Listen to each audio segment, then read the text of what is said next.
Mas por que você riu na hora que eu falei que quebrei 17 vezes? Por que eu ri? É. Cara, que é improvável, né? Por que é improvável? Primeiro porque a maioria das pessoas sequer tenta, né? Certo. Então a gente já tem um filtro natural aí. Segundo que quem tenta, normalmente tenta 2, 3 vezes. E a primeira vez que eu ouvi você falando que você tinha quebrado 17, eu já tinha quebrado 2. Eu pensei, cara, se alguém tentou 17, significa que eu posso tentar mais, né?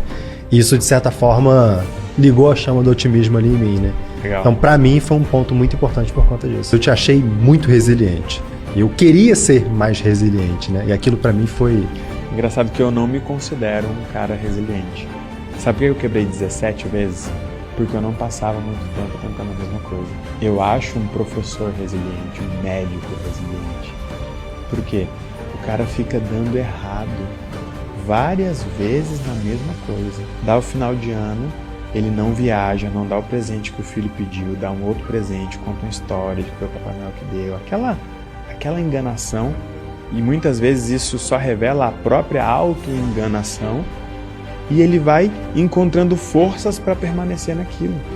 Um servidor público que às vezes ganha 7, 8, 10 mil reais a vida inteira. Para mim isso é ser resiliente, manter um problema por muito tempo. E você falou que aquilo acendeu a chama do otimismo em você. Eu sempre fui otimista, mas eu era um daqueles 3 tipos de otimistas. O otimista carente, que apesar do otimismo tem medo de seguir em frente e desagradar e perder o amor, o carinho, o afeto e talvez até a aprovação das pessoas. Por isso que muitas vezes essas pessoas não fazem transição de carreira, não montam um negócio. Por quê? É otimista, acredita que a vida pode ser melhor, mas tem medo de tentar e desagradar. Tem o segundo tipo, que é o otimista inseguro. Esse eu era muito. É aquela pessoa que, apesar do otimismo, fica esperando o apoio e a concordância de todo mundo. Não, vai lá. Essa ideia aí eu gosto. Isso vale tanto para a carreira quanto para a vida. É aquela pessoa que muitas vezes só não se separa ou só não se casa porque os outros não aprovam, porque os outros não apoiam. E aí ele tem medo de tentar sozinho e dar errado e ficar ouvindo, eu avisei. E aí? E dói mais do que a queda. É aquela pessoa que torce a faca e fala, eu sabia que você ia dar errado. Mas muitas vezes não tem ninguém dizendo, eu sabia que você ia dar certo, entende? E por último, terceiro tipo de otimista sem resultado, é o otimista guerreiro, que é aquela pessoa que tem muita força, mas está sempre lutando a guerra dos outros, porque ela entende que não pode se priorizar.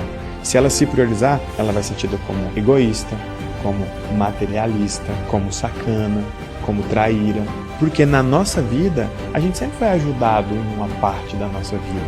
E a gente sempre fica achando que toda vez que alguém tiver com um problema, a gente tem que resolver aquele problema. E isso causa a dependência emocional que eu expliquei para você anteriormente. Enquanto a gente não diminuir a dependência emocional, a gente não vai aumentar a permissão das pessoas. Ou seja, eu quebrei 17 vezes, não é porque eu não era bom, não é porque as minhas ideias eram ruins,